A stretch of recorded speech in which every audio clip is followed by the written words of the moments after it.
पश्चिमी यूपी के ऐतिहासिक गंगा तिगरी मेले की शुरुआत हो गई है और प्रशासन ने इस बार काफी अच्छे जो इंतजाम है वो किए गए हैं। मेले को भव्य रूप देने के लिए तमाम जो नए तरीके के जो गेट हैं वो तैयार किए गए हैं।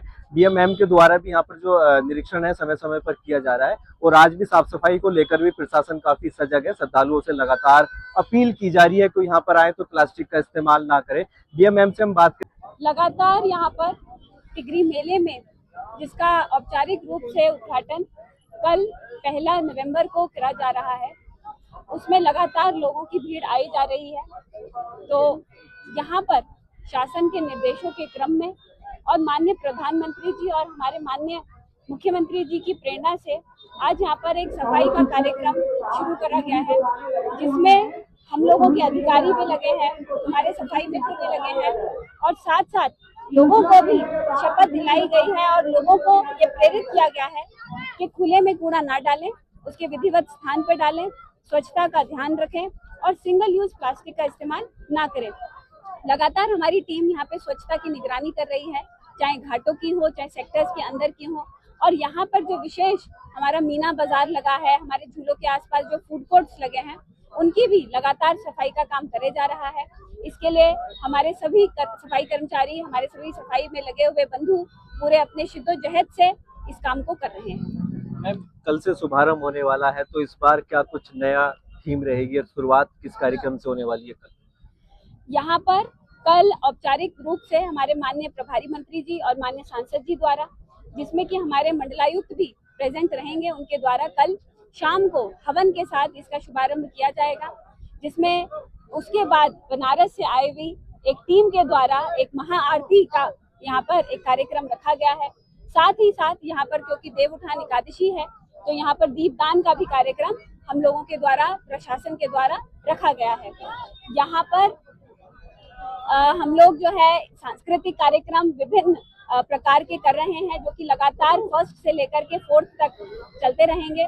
चाहे वो रामायण की थीम हो, चाहे लोकल सांस्कृतिक जो कलाकार हैं उनके माध्यम से हो, बच्चों के माध्यम से हो। ये कोशिश रही है कि लोग अपनी संस्कृति से जुड़े, इस त्योहार की महत्ता को समझें और अपने आप को इस त्योहार के ज्यादा समीप और गंगा मैया के जल में ज्यादा पुण्य कमाने का एक अवसर की तरह देखें।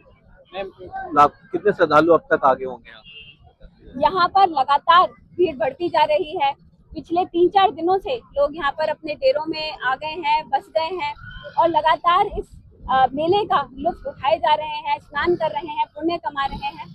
अब तक हमारा अगर आंकलन देखा जाए तो हर रोज 1 से 2 लाख लोग तो रेगुलरली आ रहे हैं, जा रहे हैं और कम से कम 4 लाख से ज्यादा लोग यहाँ पे अपने डेरों में बस चुके हैं। एक अंतिम सवाल मैम, इस बार जो चेंजिंग रूम है क्या उनकी संख्या बढ़ाई गई है और शौचालय भी, क्योंकि हर साल मेले का दायरा बढ़ रहा है, तो इस बार क्या कुछ नया इसमें किया गया है? यहाँ पर लगातार शासन के द्वारा ये निर्देश दिए जाते हैं और माननीय मुख्यमंत्री जी का भी एक प्रायोरिटी रहता है कि सफाई व्यवस्था बनी रहे, ओपन में शौच ना हो। उसी के क्रम में जिला प्रशासन के द्वारा यहाँ पर मोबाइल टॉयलेट्स की व्यवस्था प्रथम बार की जा रही है।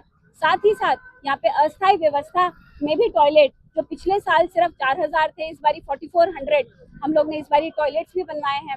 और साथ ही साथ यहाँ पे चेंजिंग रूम और महिलाओं के विशेष स्नान के लिए एक महिला घाट, जिसको हमने रानी लक्ष्मीबाई का भी घाट का नाम दिया है, वो भी बनाया गया है।